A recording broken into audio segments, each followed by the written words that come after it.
오늘 본문은 우리가 일반적으로 좀 많이 보아왔던 병자 혹은 귀신 들린 자를 예수님이 고쳐주시는 내용입니다. 그런데 그 고쳐주시는 과정까지가 좀 특별한 그런 본문입니다. 처음은 비슷해요. 자기 딸이 지금 악한 귀신 들린 한 여인이 있습니다. 이방인입니다. 유대인이 아니라서 하나님을 원래는 몰랐지만 어떤 격려에서든지 하나님과 예수님을 듣게 되었고, 그는 정말 간절하게 예수님 앞에 지금 엎드리는 내용으로 시작하고 있습니다. 25절, 26절의 말씀입니다. 악한 귀신 들린 딸을 둔 여자가 곧바로 예수의 소문을 듣고 와서 그의 발 앞에 엎드렸다. 그 여자는 그리스 사람으로서 시로페니키아 출생인데 자기 딸에게서 귀신을 쫓아내달라고 예수께 간청하였다. 예수님께 간절히 엎드렸습니다. 같은 내용을 적고 있는 마태복음 15장에 보면 이 여인이 예수님을 그렇게 불러요. 다윗의 자손이여. 그러니까 아무래도 이 여인은 구약도 어느 정도 좀 알고 예수님도 알고 하나님도 알게 된, 칭찬할 만한 일이죠. 이방 여인인데 믿음을 갖게 되었고 예수님께 와서 그 문제를 간절히 간구하는 것은 보통 우리가 생각하는 예수님이시라면 어떻게 하실까요? 보듬어 주시면서 그래 딸아 네가 고생이 많았다. 이제 너의 모든 염려를 내가 해결해 주겠다. 같이 너희 집으로 가자. 뭔가 이렇게 하셔야만 할 것 같은데 오늘 본문은 참 의외의 모습을 예수님으로부터 우리가 볼 수 있습니다. 27절 말씀입니다. 예수께서 그 여자에게 말씀하셨다. 자녀들을 먼저 배불리 먹여야 한다. 자녀들이 먹을 빵을 집어서 개들에게 던져주는 것은 옳지 않다. 자녀 그리고 상 아래에 있는 개를 이야기하십니다. 자녀는 유대인들을 말합니다. 아브라함의 육신적인 자손들. 예수님이 지금 이 여인 앞에 그렇게 하시는 거예요. 나는 유대인들을 위해서 먼저 은혜를 베푸는 것이지 너 같은, 그 당시 유대인들은 다 이방인들을 개라고 생각했거든요. 개 취급을 했습니다. 사이가 안 좋았어요. 유대인들은 이방인들을 율법을 모르는 개와 같은 부정하다. 그 이야기를 들으면 누가 좋아하겠습니까? 당연히 유대인들과 사이가 안 좋은 그런 모습을 예수님이 그대로 지금 따라가고 계시는 것처럼 보여요. 나는 지금 네 상황이 아무리 급해도 개들에게 자녀들에게 줄 은혜를 줄 수 없다. 왜 예수님은 이런 말씀을 하셨을까요? 참 이해가 안 되고 우리가 알고 있는 예수님의 반응이 아닌데, 그런데 사실 우리의 삶 속에서도 이러한 모습들이 좀 있거든요. 우리도 이 여인처럼 뭔가를 주님께 간절히 구했을 때 여러분 어떠신가요? 100이면 100 다 응답이 되시던가요? 바로 주님이 우리의 마음을 바꿔주시고 상황을 바꿔주시던가요? 아니면 이 여인처럼 주님이 내 기도에 응답하지 않으시는 것 같고 주님이 뭔가 딱딱하게 나를 대하시는 것 같은 그런 시간들은 없으신가요? 요즘 우리가 겪는 코로나의 현실이 그렇죠. 작년에 시작된 코로나 속에서 저는 매일 기도하고 있거든요. 하나님 좀 상황을 좀 낫게 해주세요. 일상을 회복해 주세요. 그런데 상황은 점점 안 좋아지고 가고 있죠. 지난 주 중에는 우리 동네에서도 또 많이 발생되어서 아이들 학원에서 또 시작되는 확진자들이 있어서 저희 교회 아이들도 밀접 접촉자가 돼서 다행히 음성은 나왔지만 그럼 2주간 격리해야 되거든요. 그럼 아이 혼자 격리할 수 없잖아요. 그러니까 온 집이 다 2주 동안 집 안에만 있게 되는 가정이 한두 가정이 아니라 몇 가정이 생겨버렸어요. 참 심각한 상황이죠. 코로나의 현실뿐만이 아닙니다. 개인적인 삶의 어려움들이 참 많습니다. 제 개인적인 지인도, 그리고 교우들 중에서도 육신적인 질병에 우리가 가장 두려워하는 게 암인데 암 투병하는 사람들도 꽤 있고요. 정신적으로 공황장애로 인해서 정말 어려움을 겪는 사람들이 또 한두 명이 아니더라고요. 남의 이야기인 것 같은 암이라는 것이 나에게 찾아오기도 하고 내 마음이고 내 정신인데 이게 컨트롤이 안 되는 무서운 공황장애 뿐만이 아니라 불투명한 미래 때문에 늘 불안해하는 그런 것이 우리의 삶이기도 하고, 내가 정말 사랑하는 자녀와 사랑하는 사람을 위해 해줄 것이 아무것도 없어 답답해하는 경우들도 있습니다. 그때 우리는 이 여인과 같은 마음을 느끼죠. 주님 나를 사랑하시는 것이 맞을까? 왜 간절히 기도하는데 마치 여인에게 대하시는 것처럼 딱딱하게 우리를 대하실까? 우리의 삶에 고통이 오는 것도 열심으로 기도하는데 응답하지 않으시는 것에도 아마 여러 가지 이유가 있을 것입니다. 그 가운데는 우리의 죄 때문에 온 일도 당연히 있겠죠. 그렇지만 오늘 본문만 놓고 본다면 예수님께서는 이미 이 여인의 마음을 알고 계십니다. 이 여인과의 대화를 통해서 첫 번째로는 주변 제자들에게 믿음이 무엇인가를 가르치기 위해서 지금 이렇게 말씀하고 계시는 것이고요. 더 나아가서는 이 여인이 그럼에도 불구하고 주님께 더 나옴으로 인해서 그의 믿음이 더 강해질 것을 아시고 지금 그렇게 대하고 계세요. 마치 추운 바람 속에 더 아름다운 꽃이 피어날 수 있는 것처럼 때로 주님은 우리의 삶의 어려움 속에 믿음이 피어나기를 원하시는데요. 이어지는 이 여인의 대답이 참 놀랍거든요. 여러분 기분 나쁘지 않겠습니까? 예수님 발밑에 엎드려서 딸을 위해서 좀 구하는데 개라고 취급을 하다니요. 얼마나 이게 자존심이 상할 수 있는 일입니까? 그런데 이 여인은 28절에 보시면 이렇게 대답하죠. 그러나 그 여자가 예수께 말하였다. 주님, 그러나 상 아래에 있는 개들도 자녀들이 흘리는 부스러기는 얻어 먹습니다. 참 놀라운 대답입니다. 자기를 개라고 인정하는 거예요. 주님 맞습니다. 그렇지만 저 같은 자를 위한 은혜도 주님 주시는 분이시니까 저에게도 그런 은혜를 주십시오. 개역성경이 좀 더 와닿는데 개역성경에서 이렇게 나옵니다. 여자가 대답하여 이르되 주여 올소이다마는 상 안의 개들도 아이들이 먹던 부스러기를 먹나이다. 한중간 저는 이게 처음엔 잘 이해되지 않아서 계속 묵상했어요. 이 여인은 어떤 마음으로 이런 대답을 했을까?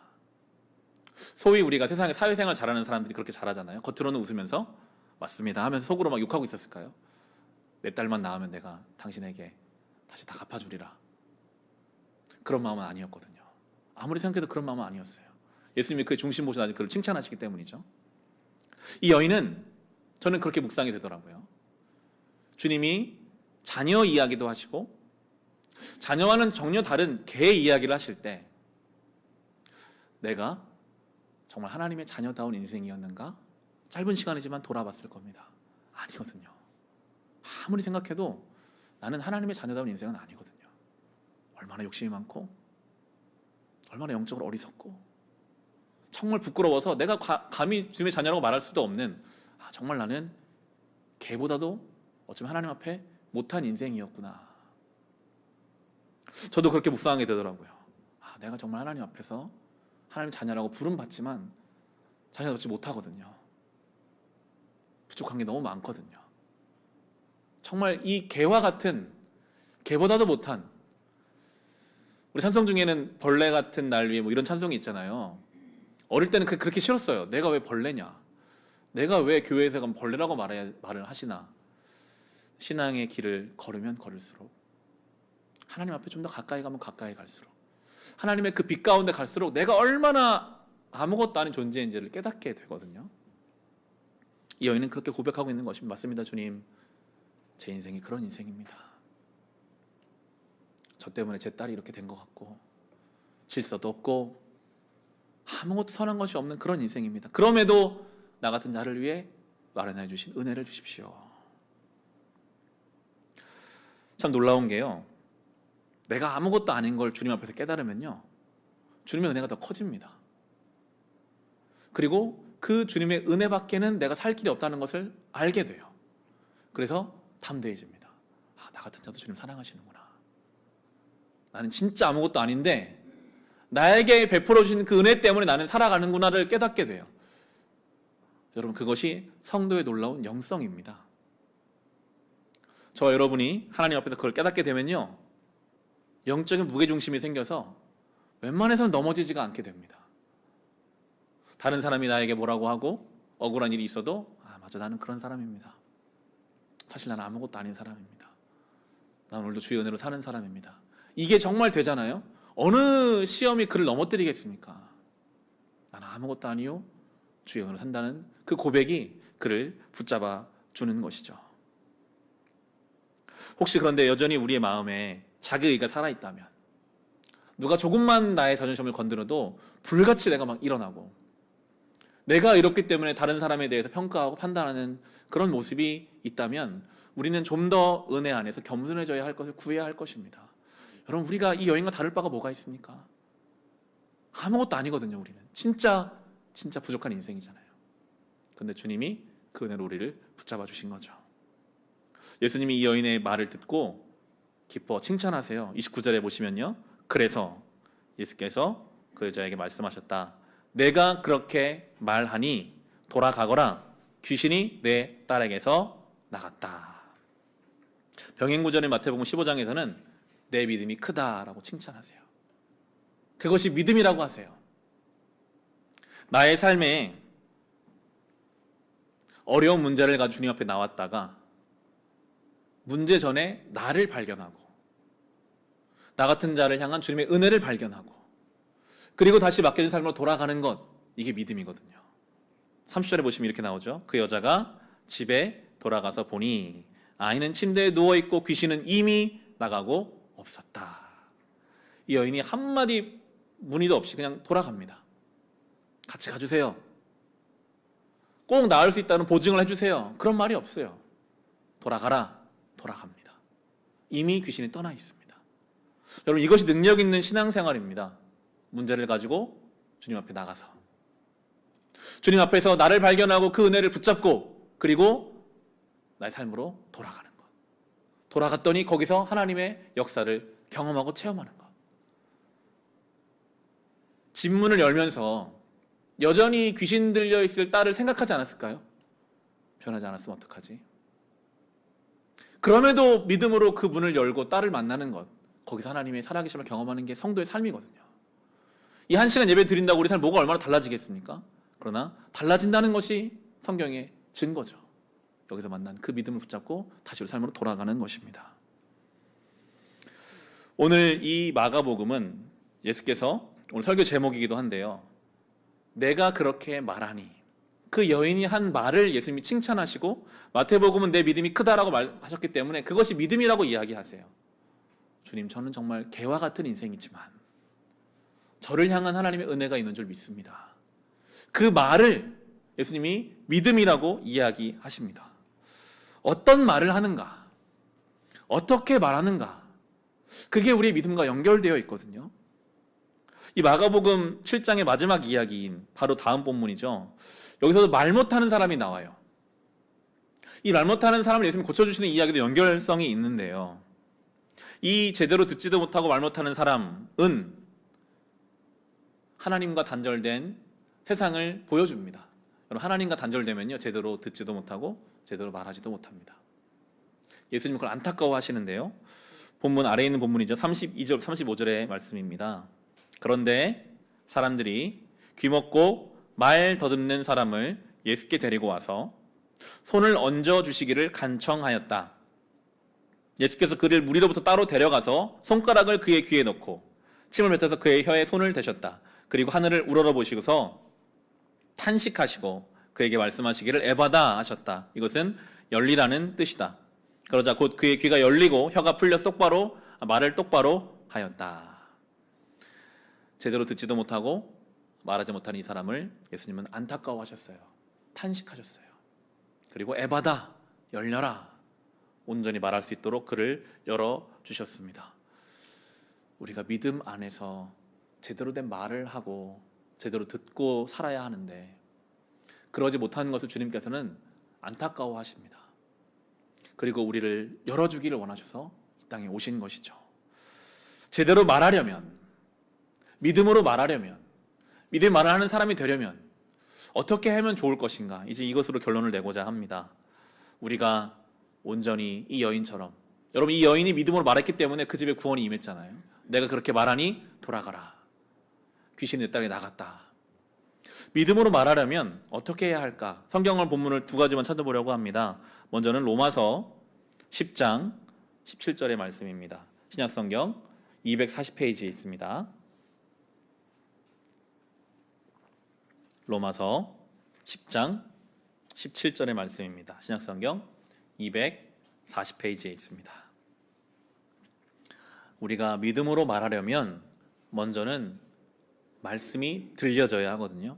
성경은 이렇게 이야기하십니다. 로마서 10장 17절에 보시면 우리 같이 한번 읽어보겠습니다. 그러므로 믿음은 들음에서 생기고 들음은 그리스도를 전하는 말씀에서 비롯됩니다. 아멘. 믿음은요, 들어야 생깁니다. 그리스도를 전하는 말씀이 들어줘야 그래야 믿음이 생겨서 믿음으로 말할 수 있는 거거든요. 지난주 백창기 목사님 저희 아버지가 오셔서 말씀을 전하셨습니다. 저도 눈물로 설교를 들으면서 얻는 바가 많이 있었고 많은 성도들께서 그 말씀을 통해서 회개의 계기가 되었다, 말씀을 통해서 깨닫는 바가 있었다라고 여러 통로로 피드백을 주셨어요. 또 한 성도께서는 그 요나의 이야기를 들으면서 자기가 요나와 같아서 자기가 자기 가족들을 원망하고 가족들을 비판했던 것이 그 요나의 모습과 같아서 견딜 수 없는 마음에 그 주일 저녁에 교회에 와서 회개의 기도를 드렸다는 이야기도 하시더라고요.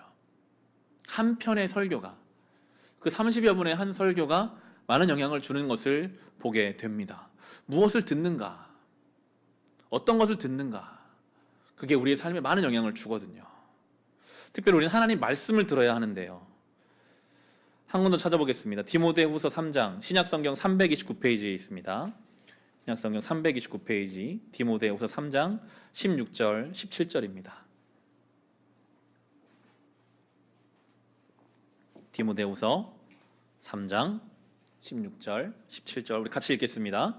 모든 성경은 하나님의 영감으로 된 것으로서 교훈과 책망과 바르게 함과 의로 교육하기에 유익합니다. 성경은 하나님의 사람을 유능하게 하고 그에게 온갖 선한 일을 할 수 있게 하는 것입니다. 아멘. 성경은, 그 성경 말씀이 들려지면 성경은 우리를 교훈하시고 책망하시고 바르게 하시고 의로 교육하십니다. 우리 세번역은 사람을 유능하게 하고라고 하고 있지만 개역은 온전하게 하고, 성경 말씀이 우리 안에 들려지면 우리를 온전하게 바꾸어가고 선한 일을 할 수 있게 하십니다. 이 여인이 지금 그래요. 주님 발 앞에 엎드렸는데 들려오는 그 이야기 속에서 내 인생이 얼마나 죄가 많은 인생인가. 그런데 그 주님의 말씀이 어떤 비난이나 경멸이 아니라 주님 말씀 속에 담겨있는 사랑을 그가 읽었거든요. 그러면 나 같은 자를 위해 남겨놓으신 부스러기 같은 그네만 있어도 내가 살 수 있을 것 같은, 내 딸이 살아날 것 같은 그 믿음이 그에게 생겨나거든요. 그 말씀을 통해 주님을 알게 돼요. 주님의 뜻을 알게 돼요. 주님이 나를 어떻게 대하시는지 상황에 대한 이해가 돼요. 그러면서 담대하게 삶으로 돌아가서 딸의 회복을 경험하게 되는 거죠. 말씀이 들려지면 주님을 알게 되고 주님의 뜻과 주님의 일하심을 알게 되며 담대함으로 삶으로 돌아갈 수 있게 되는 것입니다. 지난주 저는 그 설교를 들으면서 아주 구체적인 적용점이 하나 있었습니다. 바로 시편 19편, 나의 입술의 말과 나의 마음의 생각이, 나의 마음의 묵상이 주께 연락되길 원하네.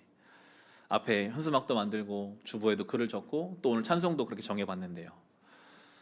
앉아서 설교를 듣고 그 말씀을 들으면서 구체적인 신앙이라는 것이 무엇일까? 결국은 말과 생각이더라고요. 우리가 아무리 열심히 예배드려도요, 성경을 달달 외우고 있어도요, 기도를 하루에 몇 시간을 해도요, 그 사람이 하는 말로 신앙이 결론 지어지지 않으면, 여러분 신앙생활을 열심히 하는데 말은 너무나 세속적으로 한다. 그 신앙은 살아있는 신앙일까요? 우리의 신앙이 우리의 생각, 우리의 마음에 차 있어야 되거든요. 신앙은 신앙이고 내 마음은 여전히 세속과 욕심과 미움으로 차 있다면 뭔가 문제가 있는 거죠. 우리의 말과 우리의 묵상, 생각이 하나님께 연락돼도 될 만큼 거룩하고 구별되는 것이 우리의 신앙이고, 저는 구체적으로 좀 적용해보고 싶었어요. 우리 교회가 모일 때마다 자꾸만 이야기해야겠다. 우리 한 주를 다시 거룩한 말로 삽시다.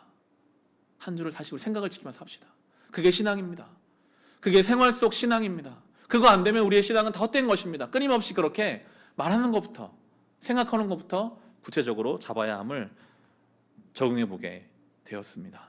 왜냐하면요, 내 말은 나만 영향 주는 게 아니라 내 가장 가까운 사람 영향을 주거든요. 내 생각으로부터 비롯되는 내 행동이 내 인생은 물론이요, 내 주변 사람들 영향을 주기 때문에 말과 생각이 너무나 중요합니다. 8월을 시작하면서 이제 우리 교회는 새벽마다 사사기 말씀 묵상을 시작했어요. 사사기는 성경 안에서도 가장 좀 우울한 이야기입니다. 영적으로 제일 어두웠던 시대. 사사기 가장 끝쪽으로 가면 정말 입에 담기 어려운 범죄를 이스라엘 백성이 저지른 이야기까지 나와요. 가뜩이나 지금 우리 현실이 코로나로 인해 좀 어두운데 밝고 희망적인 말씀이 아니라 뭔가 사사기 말씀 묵상하는 거 저도 좀 마음이 무거웠어요. 9월까지 2달 동안 사사기 묵상에 가야 되거든요. 한편으로는 사사기가 우리의 경각심을 일깨워 주십니다. 이렇게 하면 안 된다. 이렇게 하면 사사기 때처럼 영적으로 어두워질 수밖에 없다. 그렇게 하지 마라 라고 우리에게 끊임없이 말씀해 주시는 내용이 사사기의 내용이에요. 사사기를 통해 결론을 내고자 합니다. 사사기 2장을 한번 가보겠습니다. 구약성경 327페이지입니다. 사사기 2장입니다. 구약성경 327페이지입니다. 사사기는 계속 그렇게 이야기해요. 왜 홍해를 건너고 요단강을 건너고 여리고를 정복한 하나님의 은혜를 경험한 백성들이 왜 영적으로 어두워졌는가? 왜 하나님 모르는 백성마다 못한 사람이 되었는가를 우리가 계속 그 원인을 이야기해 주는데 대표적인 게 이제 지금 읽으려고 하는 사사기 2장 7절에서 12절의 말씀입니다. 제가 읽겠습니다. 온 백성은 여호수아가 살아있는 동안 주님을 잘 섬겼다. 그들은 여호수아가 죽은 뒤에도 주님께서 이스라엘에게 베푸신 큰 일을 모두 눈으로 직접 본 장로들이 살아있는 동안에는 주님을 잘 섬겼다. 주님의 종인 눈의 아들 여호수아는 110살에 죽었다. 그리하여 그들은 그가 유산으로 받은 땅의 경계에서 난 에브라임 삼간 지방인 가하스산 북쪽 딥낫 헤라스에 그를 묻었다. 그리고 그 세대 사람들도 모두 죽어 조상들에게 돌아갔다. 그들이 죽은 뒤에 새로운 세대가 일어났는데 그들은 주님을 알지 못하고 주님께서 이스라엘을 돌보신 일도 알지 못하였다. 이스라엘 자손이 바알 신들을 섬기며 주님께서 보시기에 악한 행동을 일삼았으며 이 땅에서 그들을 이끌어내신 주 조상의 하나님을 저버리고 주위의 백성들 섬기는 다른 신들을 따르며 경배하여 주님을 진노하시게 하였다. 여호수아와 그 시대 사람들까지는 섬겼어요, 하나님을. 근데 그들이 죽고 나자 하나님을 모르는 다음 세대가 이제 하나님이 아니라 바알과 아스타롯, 풍요의 신들입니다. 나는 하나님 없어도 됩니다. 내 인생만 풍요로우면 됩니다. 이렇게 가는 거예요. 그런데 그 결과는 어땠을까요? 성경은 그렇게 말합니다. 그들이 풍요로움을 쫓아가기 위해 하나님까지 버렸지만 그들의 삶에는 늘 약탈자가 있었다. 늘 시달렸고 늘 어려웠다. 여러분 그렇죠? 우리가 열심히 돈을 따른다고 여러분 돈이 모아지시던가요? 우리가 열심히 건강을 지키려고 노력한다고 내 건강이 잘 지켜지지는 않거든요. 내 자녀에게 모든 걸 걸었다고 해서 내 자녀가 내 뜻대로 잘하는 것이 아니잖아요. 하나님 안에 있을 때 풍요로움이 있습니다. 하나님을 떠나서 풍요로움을 따라가면 헛된 것만 따르다가 그 인생은 기진맥진하게 될 뿐이라고 성경은 우리에게 분명하게 말씀하시면서 왜 그들이 그렇게 되었는가? 신앙에 잘 전수되지가 못했어요. 여호수아와 그 시대의 그 믿음이 다음 세대에 잘 전달되지를 못했어요. 성경은 끊임없이 강조합니다. 전달돼야 한다. 신앙이 다음 세대에 전달돼야 한다. 자녀들에게 전달돼야 한다. 내 주변에 예수를 모르는 사람에게 신앙이 전달되어야 한다. 복음을 어떻게 전할 수 있을까? 결국은 오늘 적용점 다시 돌아옵니다. 우리의 말로, 우리가 평소에 믿는 자로 말하는 것으로 그 언어 생활을 통해 복음은 전해지게 되어 있습니다. 자녀들이 다 보잖아요. 우리 부모가 어떻게 말하는지. 내 직장의 동료가 다 보고 있잖아요. 저 사람이 어떻게 말하는지. 그 사람의 생각이 어떠한지. 말과 생각으로 복음은 전해지게 되는 것인데 생명의 삶, 이 복음을 다음 세대에게 전해야 한다는 그날 이런 좋은 표현이 있었어요. 꽃을 자라나게 하는 것은 커다란 천둥 소리가 아니라 조용하게 내리는 단비가 꽃을 자라게 한다. 신앙의 꽃도 마찬가지라는 거죠. 자녀들에게 막 다그치고 소리 지른다고 해서 강압적으로 뭘 하려고 한다고 해서 되는 게 아니잖아요. 자녀에게 은혜의 단비가 조용한 단비가 되어주면 자녀의 신앙은 아름다운 꽃을 피게 될 것이다. 지난주 저희 아버지가 그런 이야기를 하셨어요. 3살 때 매를 대고 나서는 매를 대지 않았다. 저는 3살 때 매 맞은 기억은 나질 않고요. 정말 저희 아버지는 한 번 화를 내신 적이 없었어요. 기억이 거의 없어요. 화를 내시거나 강압적으로 뭘 하신 적이 없었어요. 늘 저에게 의사를 물어봐 주셨어요. 어떻게 하면 너는 어떻게 하길 원하니? 다 저에게 의사결정을 맡기셨어요. 뭐 대학 진학부터 시작해서 모든 것을 다 저에게 맡겨주셨어요. 대신 내가 너를 위해 기도하고 있다. 항상 저에게 아들아, 내가 너를 위해 기도한다. 하나님이 너와 함께 하신다.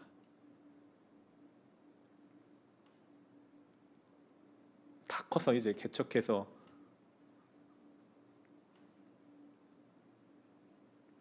자녀가 있는 저에게도 또 말씀하세요. 내가 너를 위해 기도한다.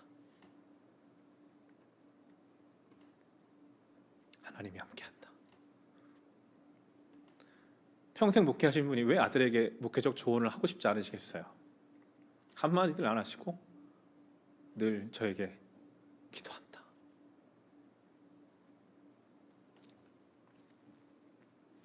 말씀을 이제 마치려고 합니다. 오늘 이 믿음의 말을 했던 한 어머니로 인해서 그 딸이 구원을 경험했습니다. 우리가 믿음으로 말할 때 우리의 가정에 놀라운 구원이 임할 것입니다. 그러나 이 여인이 했던 한마디의 말은 쉬운 말이 아니었죠. 예수님이 나를 개 취급하시는 것 같은, 예수님의 의도를 잘못 이해하면 억울해 속상해서 떠나갈 수도 있겠지만 이 여인은 그 주님을 알고 믿었어요. 때로 여러분의 삶을 향해 주님의 어떤 응답이 없는 것 같고 차가운 바람이 부는 것 같을 수 있습니다. 그러나 그때 조금만 더 소망으로 인내해 보십시오. 오늘 예수님은 그게 믿음이라고 하세요. 내 믿음이 크다. 네가 그렇게 말했으니 돌아가라. 그러면 그 자리에서 우리는 하나님의 살아계심을 경험하게 될 것입니다. 그런 교회, 그런 우리의 신앙이 될 수 있기를 주님의 이름으로 축원합니다. 주신 말씀으로 우리 개인의 기도 제목으로